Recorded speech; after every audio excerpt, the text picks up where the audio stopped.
A Poor Child. Chapter 1, Allegra 1. I met Allegra one night in April 12 years ago. I was 16 years old and she was only 5. I remember that it rained a lot that night and we arrived late at the house.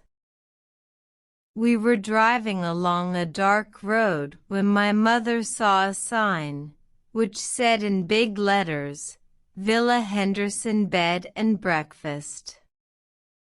"It's in English," my mother said. She was surprised because we were on holiday in Italy. My father turned right and drove along an old road. There was a light in one of the windows, and on the wall above the door were the words Villa Henderson. She was about 60 and wore strange clothes. "Are you English?" my father asked. "Yes, I am," she answered in a quiet voice. "We're looking for rooms for the night." "Can we stay here?" "Please come in." We went into a long, comfortable room. There was a bright fire in the old fireplace, which gave a beautiful, warm light. When she went out, we looked around the room. There were lots of English tables and chairs in dark wood, and the walls and floor were of stone. "I like this room," said my mother. "It looks comfortable, but it's beautiful too." Just then the woman returned with the tea. "My name is Margaret Henderson," said the old woman, "and this is my daughter Chiara. She has a daughter too, so I'm a grandmother." She was perhaps about 35.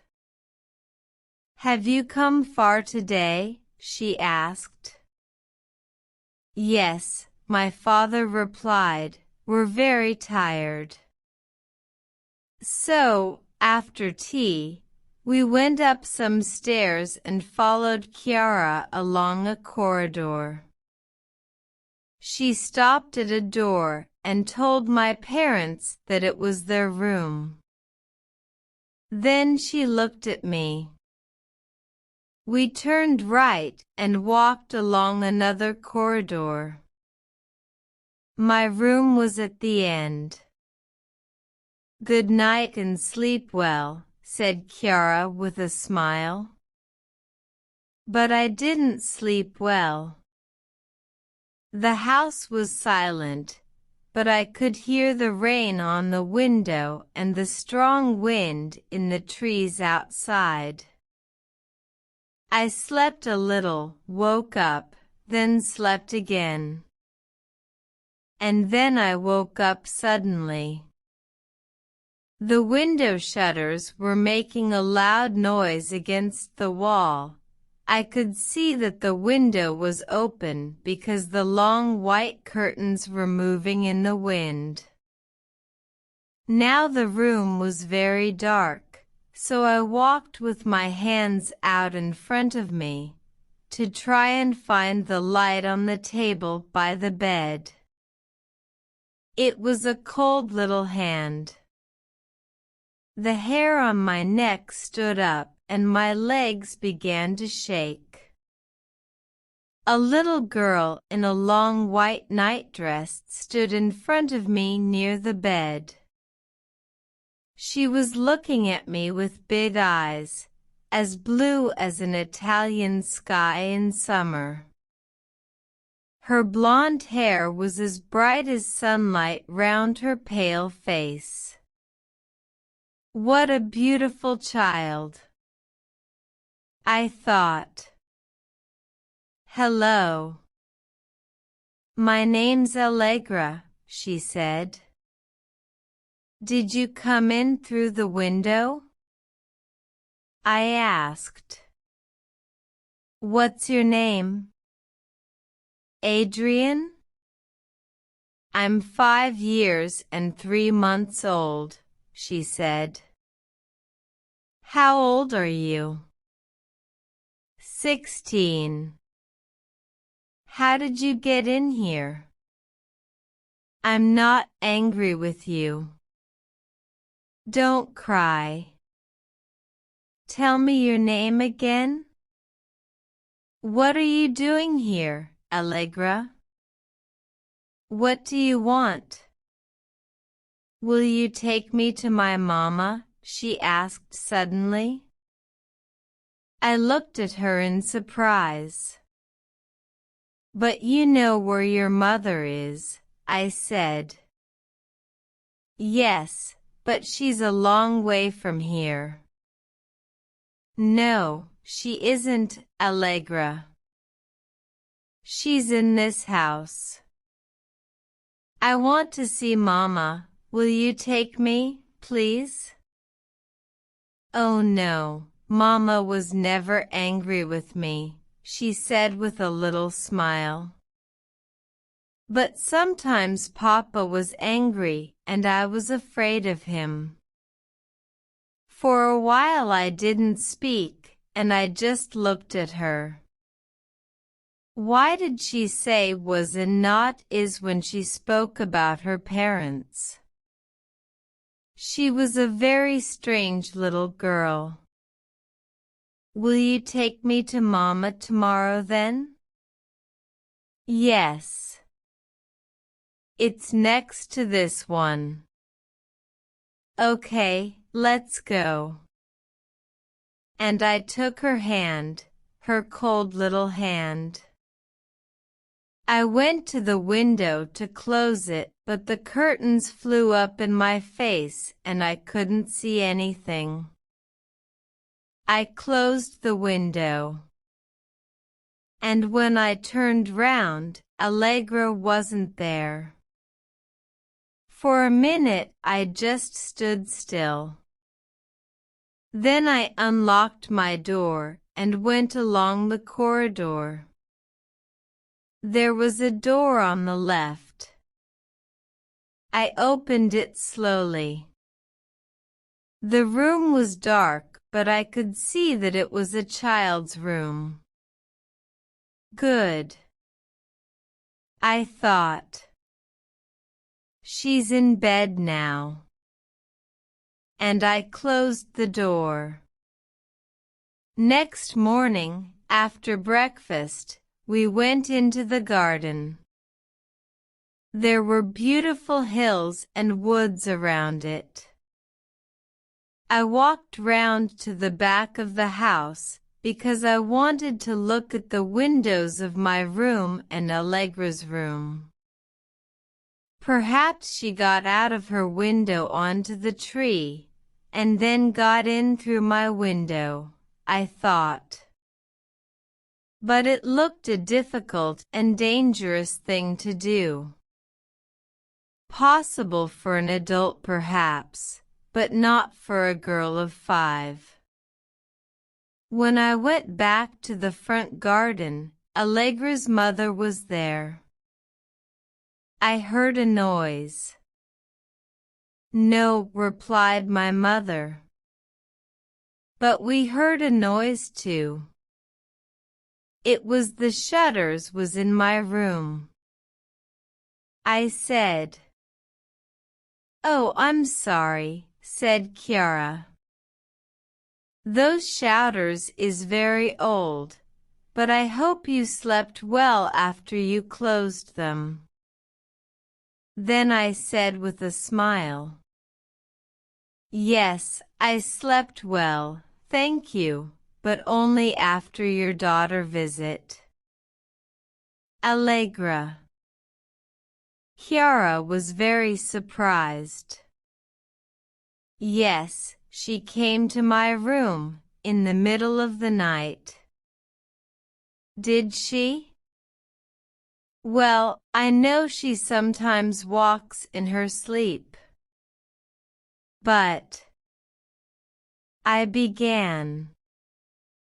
And I stopped. Again I thought, shall I tell her? But I decided not to say that the door was locked. I knew they wouldn't believe me, and I thought that they would laugh at me. But she isn't a very happy girl. Doesn't her name mean happy in Italian? Yes, but I've never met an Italian child called Allegra. Why did you call her Allegra? My mother asked. I don't know. The name came to me suddenly. Perhaps I wanted a happy child. And Kira smiled sadly. Then she turned to the house and called her daughter. Allegra, come downstairs, please. I'm coming, came a shout from the house. We heard Allegra on the stairs, then she came out. I looked at her. I looked and looked. Chapter 2, Allegra 2. She was pale and beautiful, like the girl in my room. But this was a different girl. This Allegra had long black hair and her eyes were brown. Hello, she said. Was it the same voice? It was soft and sweet, but I wasn't sure. This is Adrian, said Chiara. The girl looked at me in surprise. No, Mummy, I wasn't in his room. She spoke English beautifully, but she couldn't say the letter R. You see, she doesn't remember, Chiara said to me. I think that she was walking in her sleep again. When I went to bed that night, I couldn't sleep. I was waiting for the girl and I was afraid. But after about an hour my eyes closed and I slept. I woke up suddenly when a cold little hand touched my face. Wake up, Adrian, wake up. I turned on the light. She was there, but was she real? Her skin was like milk, her blonde hair was like sunlight in the room. She was wearing the long, white nightdress. Is she real, or is this a dream? I thought. And I touched her face. It was cold, very cold. But it was real. Will you take me to Mama now? She asked. I looked at the window. It was closed. How did you get in here? I asked. You weren't here, so I waited for you. I was sleeping behind that curtain. There was another, smaller bed for a child behind it. So she was in the room before I came. Okay, I'll take you to your mother, I said. Where is she? Suddenly the girl began to speak in Italian. She's at Bagno a Ripoli, near Florence. But we can't go to Florence tonight. I said I could understand Italian, but I spoke in English. I want to see my mama tonight. I want to see her before I die." Then she began to cry. Die. What did she mean? Why do you say that? I said in surprise, "You're not going to die." Yes, I am. I know, I know. Papa didn't like Mama and he took me away from her. I didn't see her for a long time. I wanted to see her and she wanted to see me too. Oh, I must see her before I die. Again, I couldn't understand why she spoke in the past. I really couldn't understand anything. Was this all a little girl's fantasy? I decided to ask her some questions. Who is your mother? What is her name? Claire was the English for Chiara. I thought for a second. Come with me, Allegra, I said. Then she would know that her daughter wasn't walking in her sleep, and I would know that I wasn't dreaming. I took the girl's cold little hand, but she wouldn't come. No, no, she cried in Italian again. My dear Mama is at Bagno a Ripoli near Florence. I want to go there. I said, wait here, Allegra. I'll go downstairs and bring my friend. She wants to see you. Wait here. She was reading a book in an armchair by the fire. I told her that there was a girl in my room again.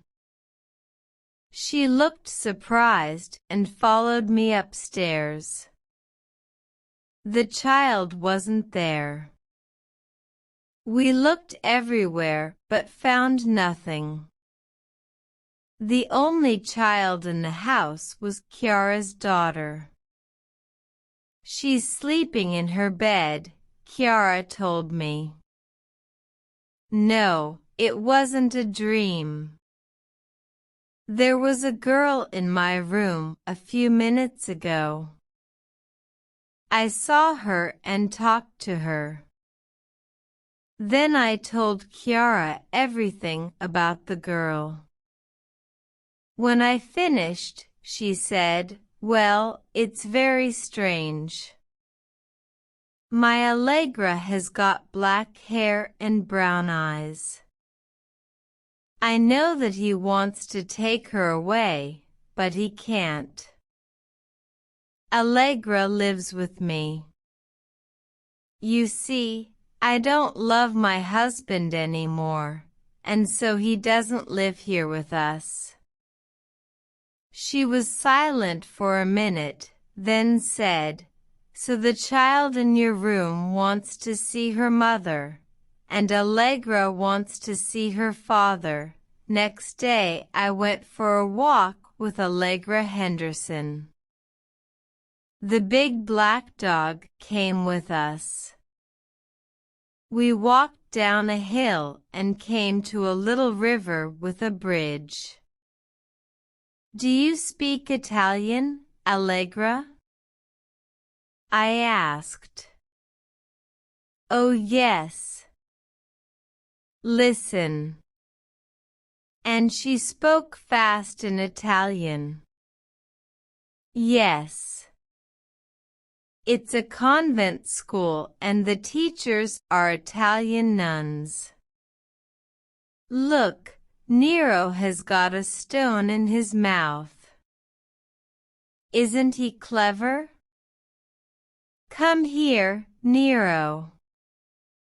Allegra, do you know a place called Bagno a Ripoli? No, I don't. Oh, don't shake the water over us, Nero, you bad boy. Do you know anybody called Claire? Yes, of course. That's Mummy's name in English. She didn't answer me. You're a bad boy, Nero, she said angrily. Give that stone. I asked her the question again. This time she answered. Mummy says he's in England. Was she sad or angry? I didn't know. Do you want to see him? Yes, she said. And I saw that she was unhappy. Because Mummy says that he wants to take me away from her. Would you to go away with your daddy? She looked at me for a second. Then suddenly she began to I want to see my daddy, she cried, sad and angry at the same time. I want to see him before I die. Why doesn't he come? And then she ran away.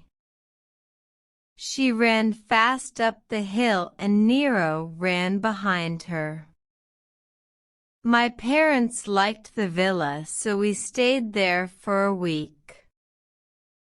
Every night the blonde Allegra came to my room in her long white nightdress and asked me to take her to her mama. When I said no, she was always very angry with me. And every day I talked and played with the dark-haired Allegra, Chiara's daughter.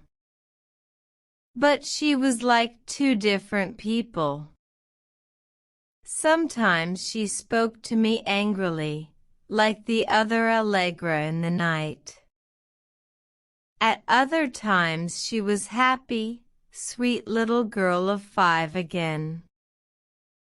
I often asked her why she thought that she was going to die. She always answered with the same words, one no, I know.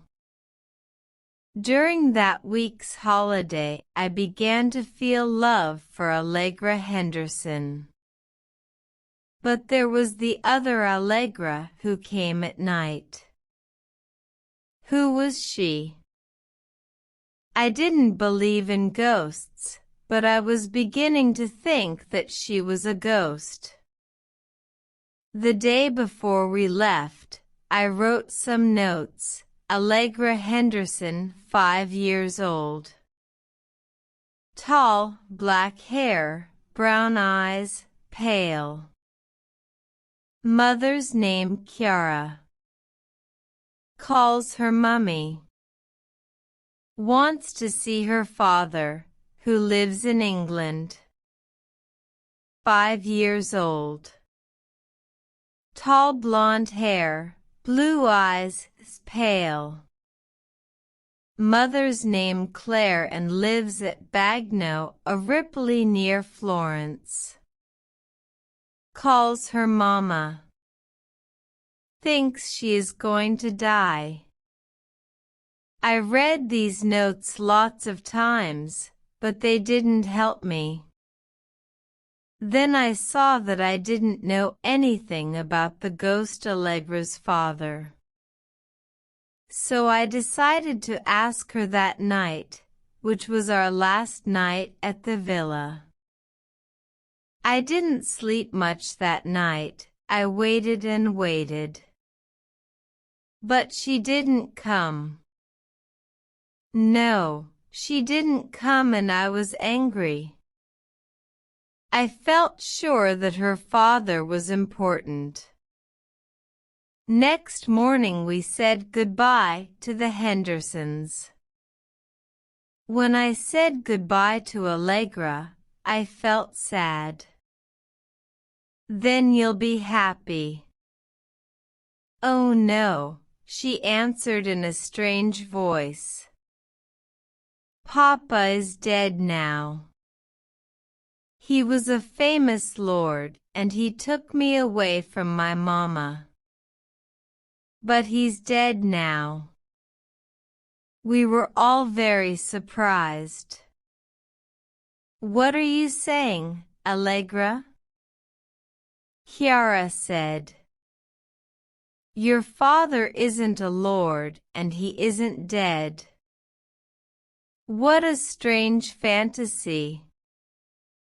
But Allegra only smiled, a sad smile. And that was the last time I saw her. Chapter 3, Allegra 3. In England I went back to school in my studies, but I didn't forget Allegra. She didn't answer my letters, but I said to myself, well, she's only 5. Perhaps she can't write letters yet. Then a year after our holiday in Italy, a letter arrived from Margaret Henderson. Then she wrote, "I'm sorry that we didn't write to you, but it has been a very bad year for us. It is difficult for me to write now, but today is April 21st, and I want to tell you that something terrible happened on the same day last year. Chiara and I are still very sad, and Chiara has been ill. She doesn't eat much, and she doesn't want to speak to anybody. Now I'll tell you why." A few days later the fever was worse, and we called the doctor. He said that he wasn't sure what the fever was.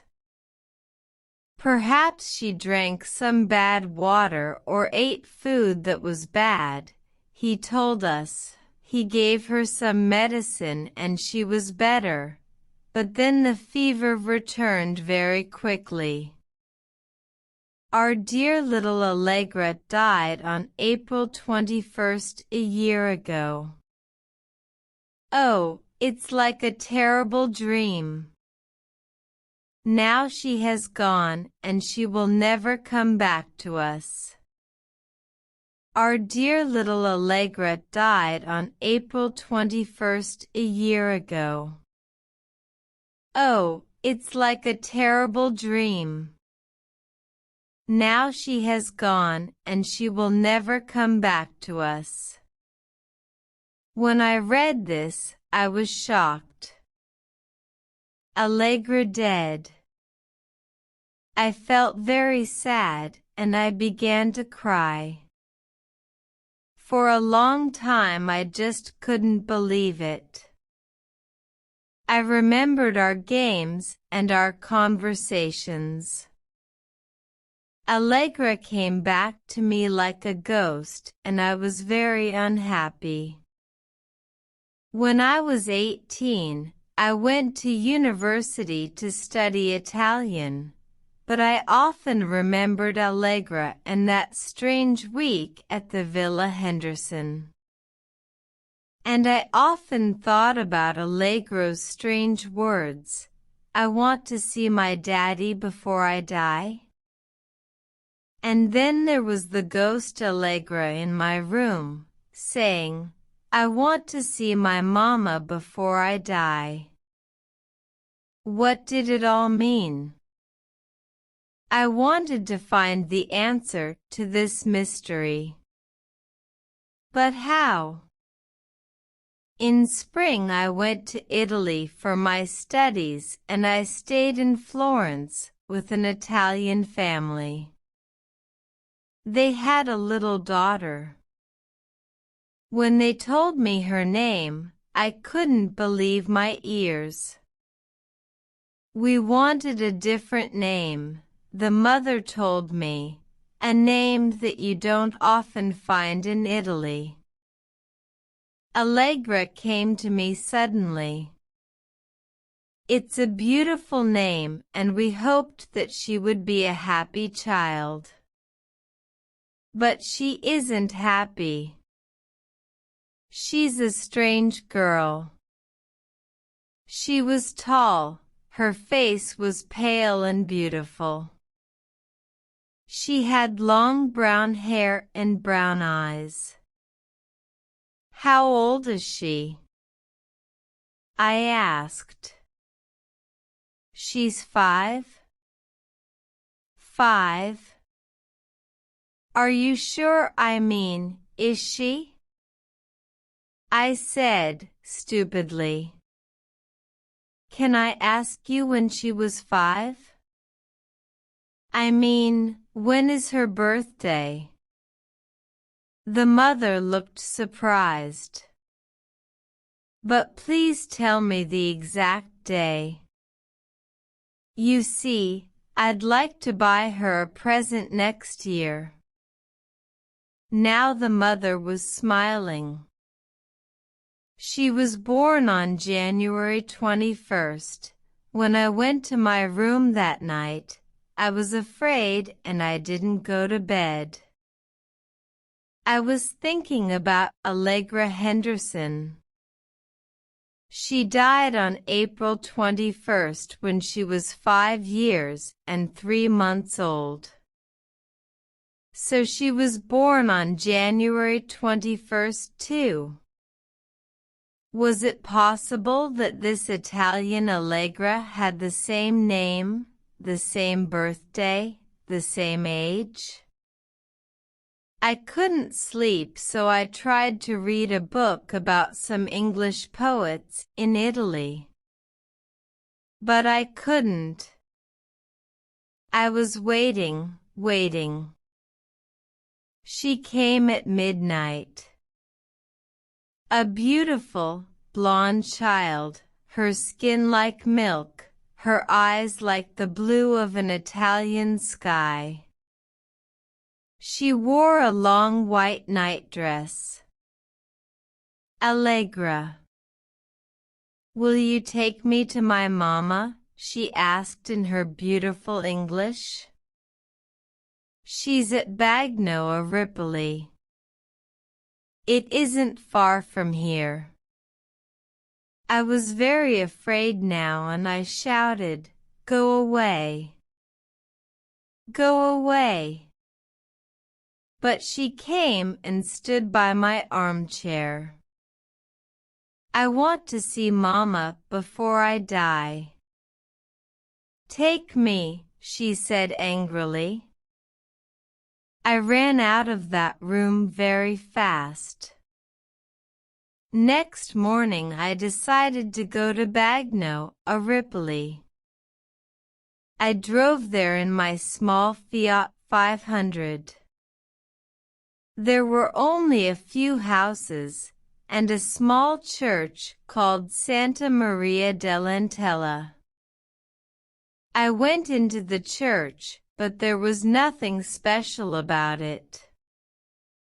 Then I walked around the small cemetery behind it. But I didn't see anything different, so I decided to go back to Florence. I stopped and read, "Here lies Claire Claremont, died in Florence, March 19, 1879, aged 81, the name Claire again. The name of the ghost Allegra's mother." I was very surprised, but I still didn't understand anything.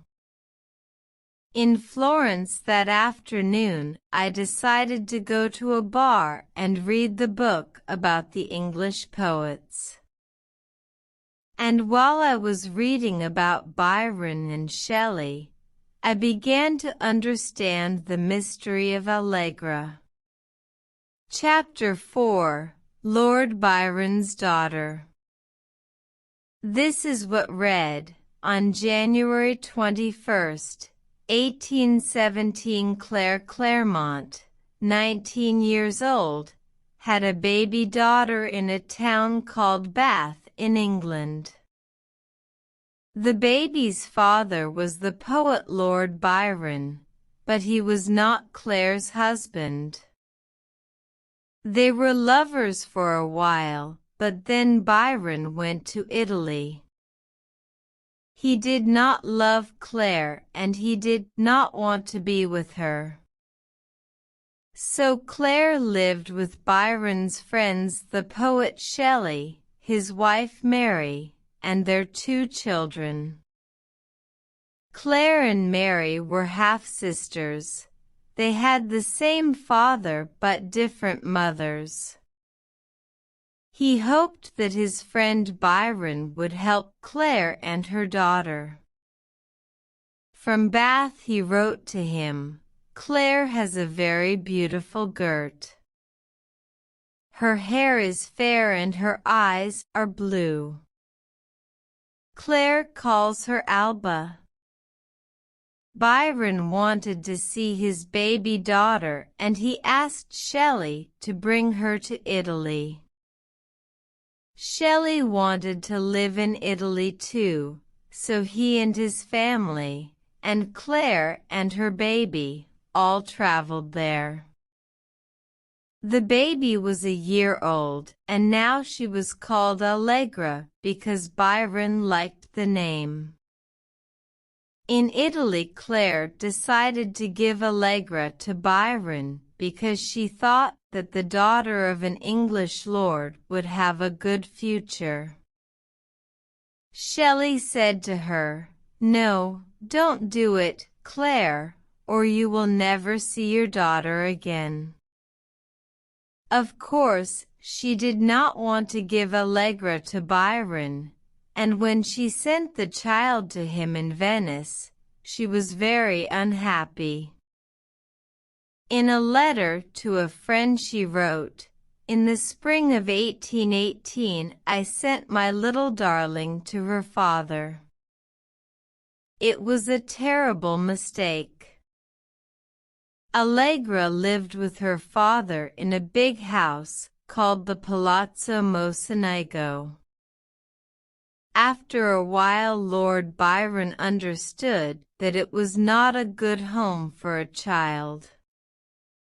So he gave Allegra to an English family in Venice, and in August Claire saw her there. For 2 months Claire was happy there with Allegra. But Byron also said that she must bring Allegra to him in Venice in the autumn.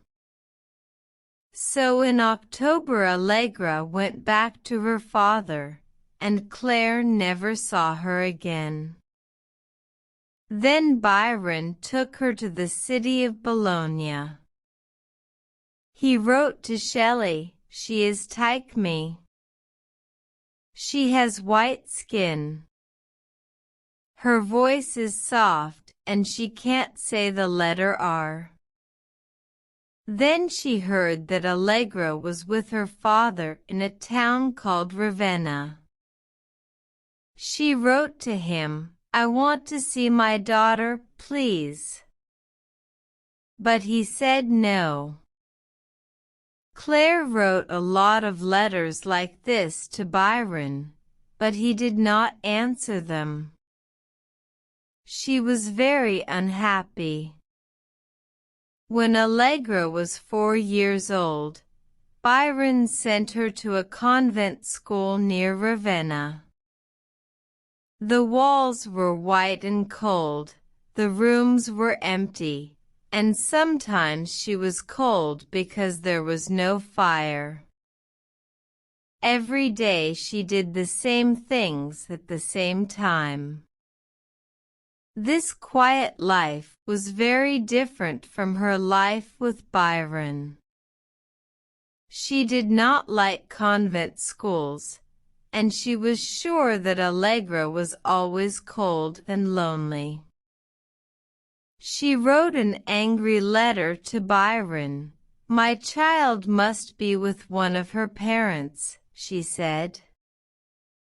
He thought that the convent was good for Allegra, and he told the nuns that Claire must never visit the child. They must lock the doors to stop her. So one day Shelley went to visit Allegra at the convent. He wrote in his diary, "She is tall and pale, but her eyes are very blue, and she has a lot of blonde hair. I ran and played with her in the garden. She is very light and fast. I gave her some sweets and I asked her, 'What shall I say to your mamma?' She answered in Italian, 'Tell her to send me a kiss and a beautiful dress.' Then I asked her, 'What shall I say to your papa?' And she answered, 'Tell him to visit me and to bring mamma with him.' But papa did not visit her and mamma did not come. On June 6, 1821, Claire dreamt that Allegra was ill. She thought that her daughter was going to die, and she would never see her again. 'Take her away from the convent,' she wrote to Byron. But he said no. Byron was a rich and famous lord, and the people in the convent did what he wanted. They locked the doors. And then Allegra got a fever. The doctor came and gave her some medicine. For a while she was better, and the nuns hoped that she would live. But she died on April 21, 1822. She was 5 years and 3 months old. Shelley was afraid to tell Claire that Allegra was dead. He thought that she would try to kill herself. But one evening Shelley, Mary, and some friends were talking about Allegra when Claire came into the room. At once everybody stopped talking, and she knew. "Allegra's dead, isn't she?" she said. So Shelley told her the sad story. She was very unhappy and wanted to die. Shelley was also unhappy. He loved Allegra like a daughter, and he could not forget her. Suddenly he saw a child with long, fair hair and very blue eyes. She was coming out of the sea, and she was smiling at him. "Look, there it is," he said to his friend. "Can you see her? Look there." But his friend saw nothing. It was Allegra's ghost. And 50 years after Allegra died, Claire wrote to a friend, "I can never forget my darling child." But did she really die? Byron and Shelley said that she died, but I have heard that she is alive. I am sure that she is alive. Claire died in 1879 when she was 81 years old. Chapter 5, Bagno a Ripoli. After I read this strange, sad story, I understood the mystery of Allegra. Was she still alive? No. But her ghost was still in the world. She was unhappy and she couldn't rest because she wanted to be with her mother. She knew that her mother was at Bagnoa Ripley, but she didn't know how to get there. So her unhappy ghost lived and waited in the body of Allegra Henderson, Chiara's daughter. Then poor Allegra died of fever, just like Claire's Allegra. But the ghost couldn't rest. It had to find another child's body. Who was the child?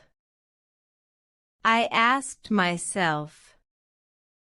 Who is the next Allegra, Allegra 3? Her name was Allegra, and she would be 5 years and 3 months on April 21st. It was now the evening of April 20th. I left the bar quickly and ran back to my family's house. When I arrived, the mother was crying. Allegra is in hospital, she told me. She's got a bad fever and the doctors aren't sure what it is. Oh, I hope it isn't dangerous. I hope she'll get better soon. She'll get better. But that night in my room I said to myself, oh, please no, no. I walked round and round the room and I thought of my dear friend Allegra Henderson. I was afraid that Allegra 3 was going to die the next day. But what could I do about it? Then, suddenly, I knew what to do. I waited. 10 o'clock, 11 o'clock, midnight. Please, please, come, I said. I looked at my watch. 12:15. And then she was there, the ghost of Lord Byron's daughter.